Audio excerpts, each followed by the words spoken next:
right. Okay, good morning. Let's celebrate a couple things here this morning. Good weather in Buffalo. Great to see. And also Josh Allen's birthday, right? So want to celebrate that. And also great to see the turnout that Micah's, first and foremost, great to see Micah, but also great to see the fans support that event that Micah held the other day, and just really that connection of our team and our fans. And then I think it was a great day just to watch our players and the fans, to see our players with their helmets off and kind of just being themselves out there and having some fun. So great to see and a great day for it. So with that, I'll turn it over to you. Is that a good thing, Josh, turning 28? It's a reminder. I mean, he's going to be short. No, You may want to ask his parents that. no, but he's not getting any younger. You know what I mean? I mean, just to be sure in the fact that it's a reminder that, you know, he's been here for a while and he's, as much as he's accomplished, there's still some things that are missing. And what have you seen of him over those years and how he's grown? Yeah, I mean, tremendously impressed, proud. You know, first and foremost, you care for the person, right? And the relationship that we've formed, and watching a player who, you know, not being from here, comes here and really makes his mark on the community, right? Let's just start there. And the type of person he is, the type of character he possesses. I mean, the things that he is, like most franchise quarterbacks, probably asked to do, even beyond the field, and how he handles all of those things. I think really, to me, that's what I'm most proud of. And that's been a true joy for me as a coach, to watch him grow and understand the responsibility that comes with being that face of the franchise. And everyone sees what happens, you know, on Sundays here, and how remarkable he is, and how he continues to still grow in that area as well. And I think that's also been neat to watch this spring, and watch his leadership continue to grow and evolve and develop, and him being intentional about that, and yet turning 28, as you said, and it goes by fast, right, like it does for all of us. So I'm just trying to enjoy the moments and watching him continue to grow and lead our football team. You spoke about Micah's softball game. Through your conversations and someone who's gotten to know him over the past 7 or 8 years, has he given you any inkling whether or not he wants to continue playing here with the Bills? Well, I think he said it publicly the other day, that he was either going to the Bills or he was going to retire. So, and we have our, you know, private conversations as well. And Mike is always going to hold a special place in my heart. Again, I remember, you know, going on 8 years ago now, standing in front of you guys and introducing Mike as one of our first free agents that we signed here. So, again, the mark that he's made on this community and this team, this organization, it'll last a long time. And he and I were discussing the other day and the value of the softball game and home run derby. And I mean, it's real easy when you're done playing, right, to just, hey, done playing, I use that term loosely here with his situation, flexibly, to just not do that anymore, right? But I think it, again, shows the type of person, the type of character, the type of family that the Hydes are to continue to want to do that here in Buffalo. I mean, that just says a lot about who they are. Would it be fair to say that you just told Micah to stay in shape? Like the A.J. Klein thing last year, where you get thin and you need help, and you got a guy you trust, and he's in shape, plug him in. Mike is always going to be on our radar, and you know, we'll see where it goes. So I think there's, you know, ultimately it'll be up to Micah and Brandon in terms of the decision and how that all comes to be. And but yes, overall, and Mike is built that way, right, Steve? As you know, he's always going to be in shape. He's out there, you know, being a husband, being a dad, and yet also I know he's making sure he's in good shape and ready to go. What's it been like the last few weeks with so many new faces? And in any way, is it refreshing a little bit? Yeah, I mean, just it's hard to see the guys who have since moved on. That's hard to see, right?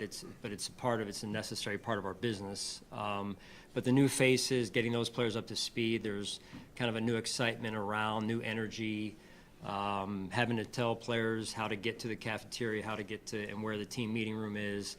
Some of it's first day of school type stuff, right? So. I've been very impressed with, number one, the attendance that we've had. We've had great attendance throughout the whole off season. A couple guys missing here and there, and I think Daquan's out today again, and Rasul. That's what I have to my knowledge at this point today. But the attendance has been great. The focus, day in and day out, has been tremendous. Going out there to practice for the second day now today, and watching those guys practice yesterday, how focused they were, intentional about improving. And again, just for us as coaches, the coaching staff, educating our players on our core beliefs, philosophically, the fundamentals that have to go with things, the detail that we need that leads to the execution we're going to need on Sundays. Just getting these players as up to speed as quickly as we can. Sean, say Rasul and Daquan are out. Does that mean hurt or they're not here? Not here today, yeah. Is there anyone that's dealing with injuries that we're not going to see out there? You will not see BT out there today. And then you won't see Milano out there today. Tommy Doyle, Spencer Brown. Spencer will be out there in some capacity, but not in the team drills. What happened with Spencer? Micah mentioned it a couple years ago. He was banged up. Shoulder, yeah, off-season surgery there, the shoulder. What is your thought process on working that into the whole thing? Back in, how far away might you be from just being to be out there? Yeah, so the word I've gotten from our training staff is that he's on schedule. Matt's here every day. I can tell you that he's working hard. It's probably going to be more closer to training camp until we see him out there and, maybe some drill work before that, maybe not. It'll just be, how he continues to progress at this point. Sean, tell us a little bit about just the experience that you're going to have in the receiver position and what kind of different dynamic that creates and opportunities to come out of that. Yeah, a number of new faces. I think it was eight new faces or more. So it creates a different dynamic, to your point. It creates energy. It creates a little bit of a wait-and-see approach in terms of the competition, the evaluation, who fits into what roles, how we build our offense around who we have. So I really like the way that those guys are working. Coach Henry's doing a phenomenal job with them, and to their credit, they've all embraced, hey, you're going to be moving around, you're going to be trying different positions, we're going to be trying you out, and the mental piece that goes with that is not easy, and they've all embraced that, and my hat goes off to them for it. So is there more of a kind of evaluation for you overall at that position than there's been the last few years? I mean, we always evaluate, Sure, but because of the newness, Yeah. definitely an overall evaluation and just seeing who does what and what their strengths are, and I think that's an important piece of identifying their strengths as well this time of year. On the field, but off the field as well. Yeah, so probably a little bit different than the public's appreciation, I'll say, at this point for Keon and his gift for words, right? I have found certainly that, but that playful, fun person, but also a rather focused young man that's here to play football and help this team any way that he can. So I've appreciated that, and certainly appreciate too his wit and his sense of humor and whatnot. But I think more than anything, just him wanting to just, hey, how can I help the team, and going out there to compete every day. Sean, to that point, last week you said a jacket ain't gonna get that done. I still have to make plays on the field. How important is that for a youngster coming in with this big personality to be rooted in Yeah. this? No, it's huge, right? Because a little bit of playfulness is good, and there's a certain time and place for it. But but Keon, from a young person standpoint in this league, understanding the importance of earning the respect of your teammates first and foremost, and the work that's got to be put in between now and earning your right, earning your spot. Which on the kind of challenges that we're kind of recover both mentally and physically over the summer? I think more than anything, it's just call it a newness. Even though he's played there to some extent before, it's just more a newness to the position. Some mental,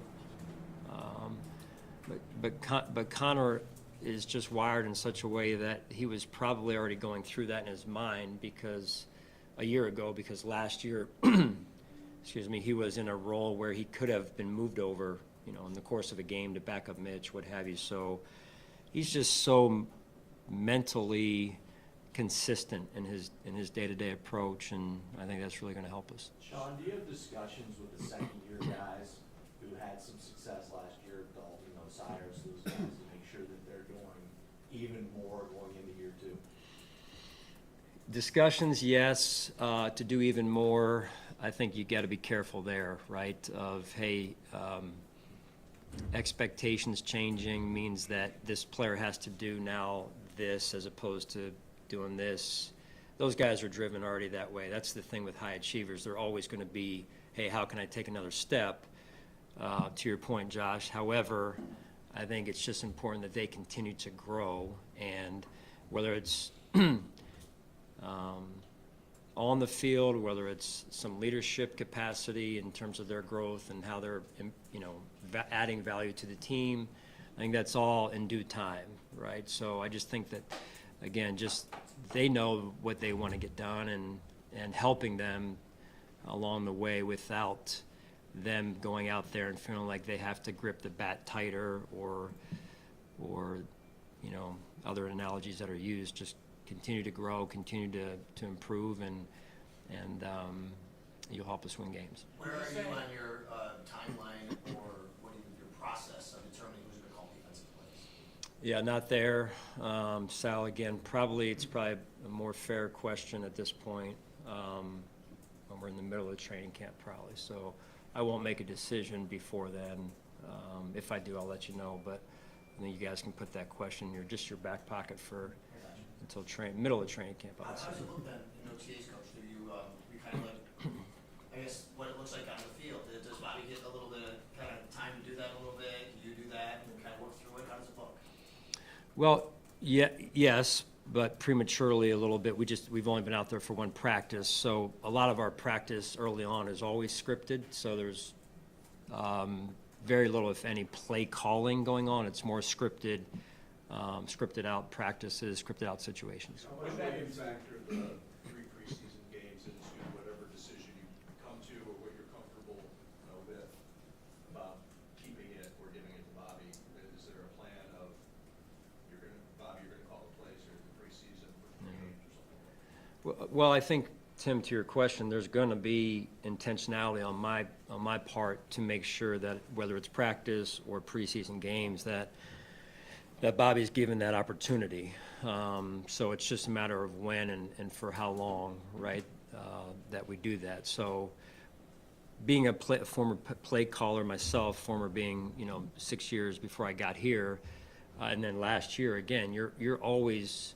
having to knock off some of the rust. You're always having to get yourself polished and ready to go, because you've got to be able to process quickly, right? So down a distance, situation, time on the clock, timeouts, what you've already set up. There's a lot that happens fast, and so getting yourself to the right call quickly is important, and you got to kind of knock some of the rust off. Would you say that week 1 of OTAs, in terms of just introducing your systems on the field, is pretty similar to last year in terms of start from square one, or because of all the new players, it might be different? You try not to make it different, Mark, which means regardless of how new you are, you want to start from step 0 and then get into step 1.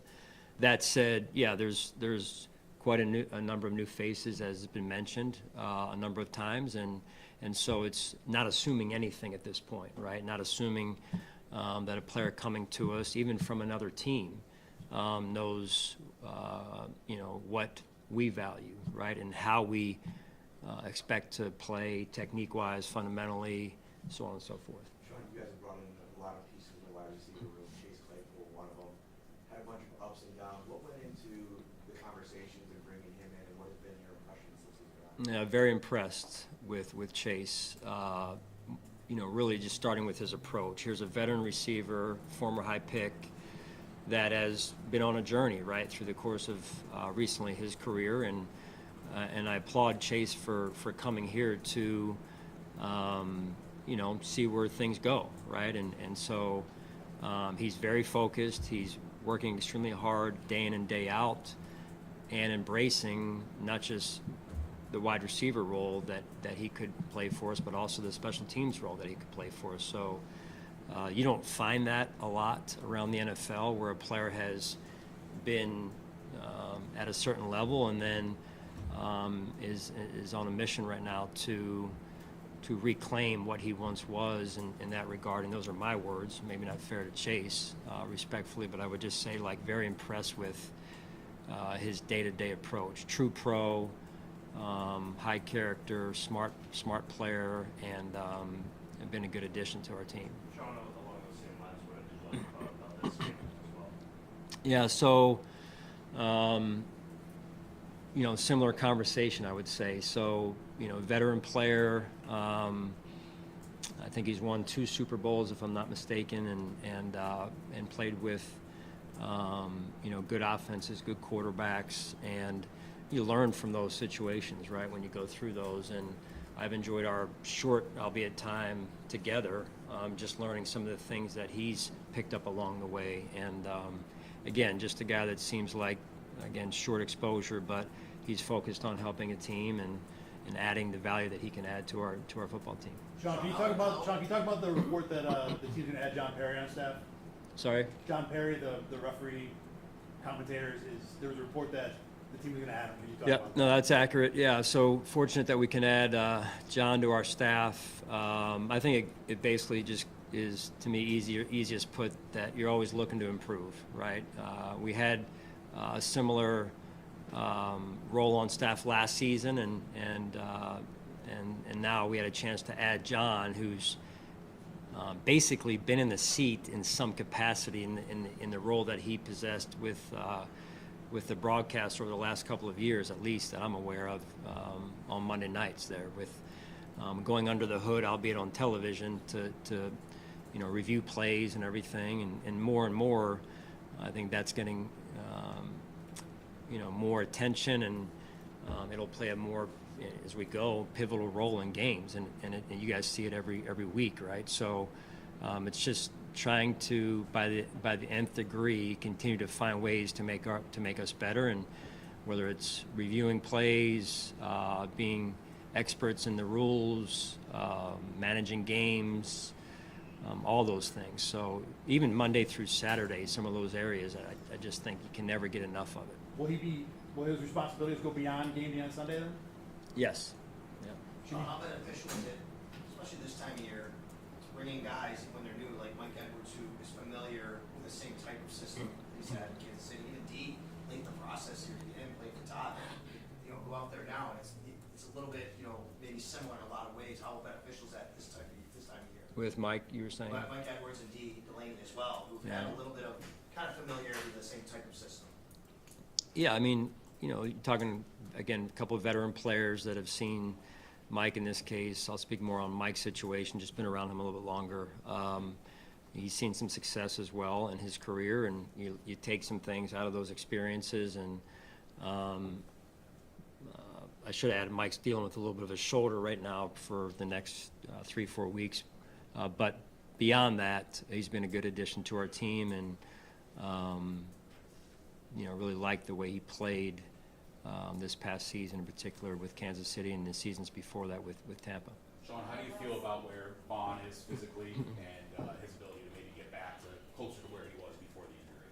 Yeah, again, I think we take it on a one-day-at-a-time basis. You know, Vaughn spent some time away and came back this weekend, and so yesterday got a chance to see him out there, which was good to see, working with his teammates. And Vaughn's attitude is always a good one, so it's good to have him around.